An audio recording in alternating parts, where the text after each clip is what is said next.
শুধুই আপনাকে আজ বিলিয়ে দেশন আসমানি তাকিদ। ইসলাম ধর্মের বড় উৎসব ঈদকে কেন্দ্র করে মুসলমানদের ঘরে ঘরে বয়ে যায় আনন্দের আমেজ। বাংলাদেশে ঈদ উৎসব শুরু অর্থাৎ মুঘল আমলের সময় ঈদ উৎসব কেমন ছিল আজ তা আমরা জানব। আজ থেকে 400 বছর আগে অর্থাৎ মোগলরা ঢাকায় আসার পর থেকে তাদের মধ্য দিয়েই এদেশের মানুষের কাছেও ঈদ উৎসবের পরিচিতি লাভ করে। 1610 সালে মোগলরা বেশ আটঘাট বেঁধেই ঢাকায় আগমন করে। ঢাকায় মোগল ও নবাবদের সময় ঈদ উদযাপনে ছিল রাজকীয় আমেজ। তখন ঢাকার প্রতিটি ভবনের ছাদে ছোট বড় সবাই ঈদের নতুন চাঁদ দেখার জন্য অপেক্ষা করত। বুড়িগঙ্গা নদীর ঘাটেও চাঁদ দেখার আয়োজন করা হতো।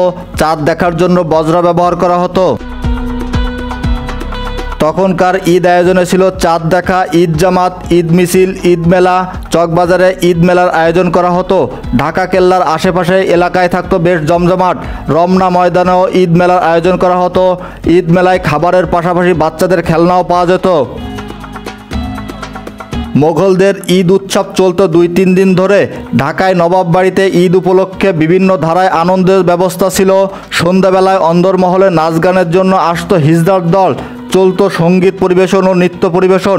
এছাড়া ছিল ঘটক নাচ, নৌকা বাইচ, ঘুড়ি উড়ানো, ঘোড়দৌড়, হিজড়ার নাচ।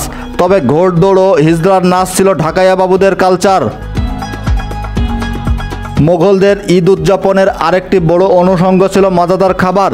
ঈদ উৎসবকে কেন্দ্র করে আত্মীয় স্বজন, পরিবার পরিজন নিয়ে একরকম মেলায় বসিয়ে ফেলতো তারা। ঈদ উৎসবকে কেন্দ্র করে ঘরে ঘরে চলতো বাহারি খাবারের আয়োজন, যেমন বাকারখানি, পরাটা, মাংস, কয়েক পদের শাহী সিমাই, পোলাও, কোরমা, কালিয়া, জর্দা সহ অনেক রকমের মিষ্টি জাতীয় খাবার।